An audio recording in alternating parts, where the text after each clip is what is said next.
जय श्री राधे कृष्णा। आप सभी भक्तजनों पर माता रानी की कृपा हमेशा बनी रहे। आज हम श्रवण करेंगे वैशाख मास के कथा का अगला अध्याय। एक बार वैशाख मास के पावन समय में ऋषियों ने सूत जी महाराज से विनम्र पूर्वक प्रश्न किया। बोले, हे महाभाग, इस मास का महत्व विस्तार में बताइए और ये भी बताइए कि वह कौन सा राक्षस था जिसने भगवान विष्णु के भक्त ब्राह्मण को कष्ट पहुंचाया था। तब सूत जी बोले कि प्राचीन काल में श्रीरंग क्षेत्र, जो भगवान विष्णु के वैकुंठ के समान पवित्र धाम के रूप में विख्यात है, वहाँ वशिष्ठ, अत्रि आदि महान ऋषि भगवान श्री हरि की उपासना किया करते थे। एक दिन वीर बाहु का बलवान पुत्र सुंदर नाम का गंधर्व अपनी स्त्री के साथ वहां आया और एक सरोवर में जल क्रीड़ा करने लगा। उसी समय महर्षि वशिष्ठ अपने साथ अन्य ऋषियों को लेकर संध्या करने वहां पहुंचे।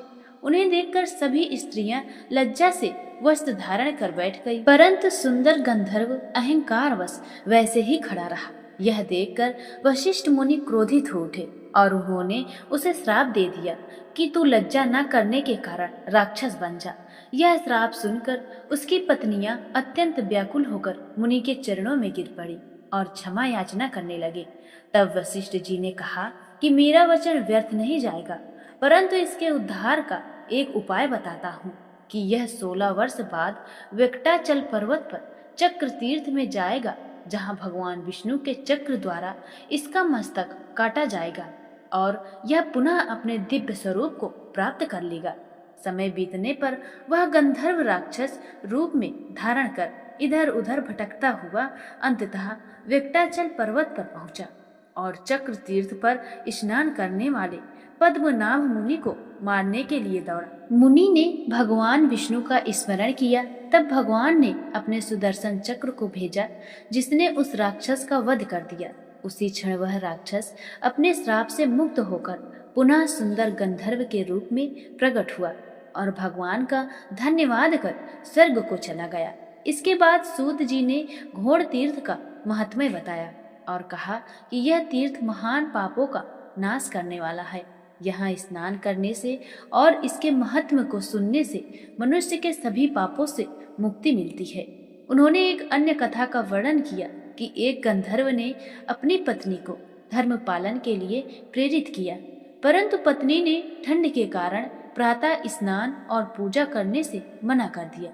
इस पर क्रोधित होकर गंधर्व ने उसे श्राप दिया कि वह मेढक बनकर पीपल के वृक्ष में रहे। साथ ही उसने मुक्ति का उपाय भी बताया कि जब महर्षि अगस्त्य उस स्थान पर आकर तीर्थ का महत्व सुनाएंगे, तब उसे श्राप से मुक्ति मिलेगी।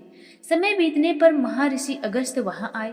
उन्होंने स्नान कर घोड़ तीर्थ का महत्व सुनाया और वह मेढकी उस कथा को सुनकर अपने पूर्व रूप में आ गई।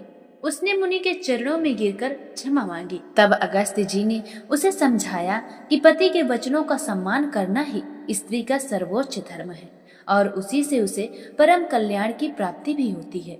इस प्रकार वह स्त्री अपने पति से पुनः मिलकर दिव्य लोक को प्राप्त हुई।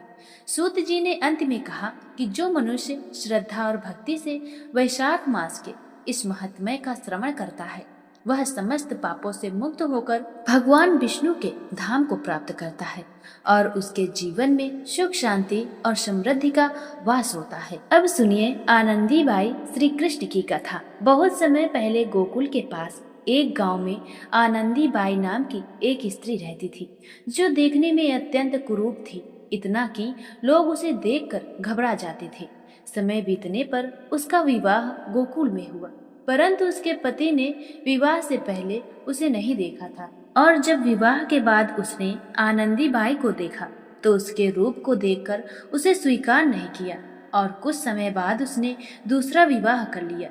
यह सब देखकर आनंदी बाई के मन को गहरा आघात पहुंचा, लेकिन उसने अपने दुख को भीतर ही समेट लिया और यह निश्चय किया कि अब वह गोकुल धाम को ही अपना जीवन बना लेगी। वह एक छोटे से कमरे में रहने लगी और वहीं उसने भगवान श्री कृष्ण की मूर्ति स्थापित कर ली और दिन रात भक्ति में लीन रहने लगी।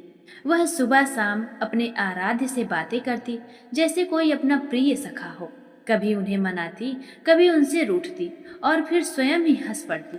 धीरे धीरे उसका मन पूरी तरह भक्ति में रम गया और उसने संसार की चिंता छोड़ दी। वह गोकुल आने वाले साधु संतों की सेवा करती, सत्संग सुनती और हर समय प्रभु के नाम का स्मरण करती रहती। एक दिन गोकुल में श्री कृष्ण की लीला का आयोजन होने वाला था, जिसमें अलग अलग पात्रों के लिए लोगों का चयन किया जा रहा था। उस समय आनंदी बाई भी वहां उपस्थित थी।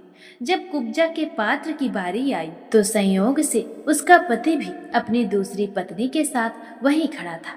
उसने सबके सामने हंसते हुए कहा कि यह स्त्री इस पात्र के लिए सबसे उपयुक्त है और मंडली के लोगों ने भी आनंदी बाई को देखकर यही निर्णय लिया।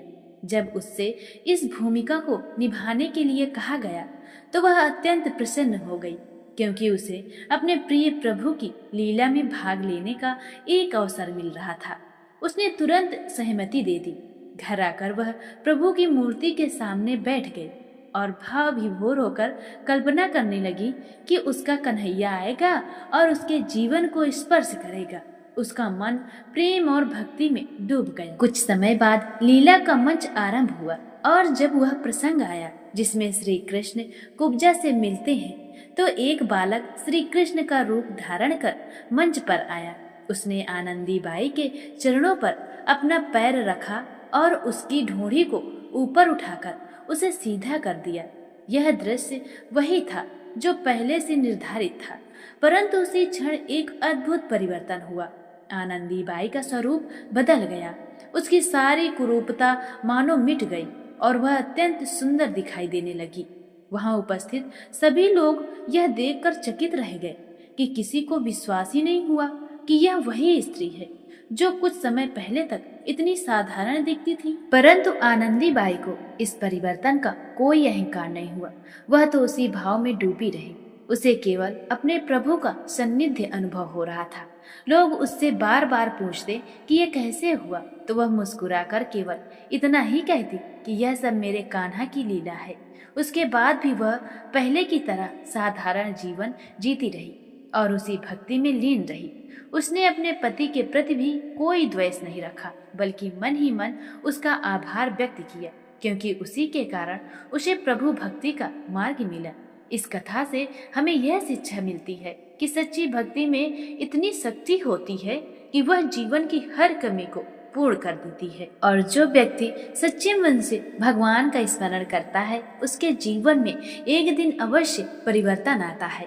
भगवान अपने भक्त की पुकार अवश्य सुनते हैं और उचित समय आने पर उसे अपनी कृपा का अनुभव भी कराते हैं। प्रेम से बोलिए जय श्री कृष्णा। प्रिय भक्तों, यह थी आज वैशाख मास महत्म की पावन कथा। अगर यह कथा आपको जरा सी भी पसंद आई हो तो कमेंट में जय श्री हरि अवश्य लिखें। जाते जाते वीडियो को लाइक करें। अगर चैनल पे नए हैं तो चैनल को सब्सक्राइब करना बिल्कुल ना भूलें। अपना आशीर्वाद हम पर हमेशा बनाए रखें, क्योंकि हमको प्रेरणा मिलती है आप तक ऐसी ही प्यारी सी कथाएं लेकर आने की। राधे राधे।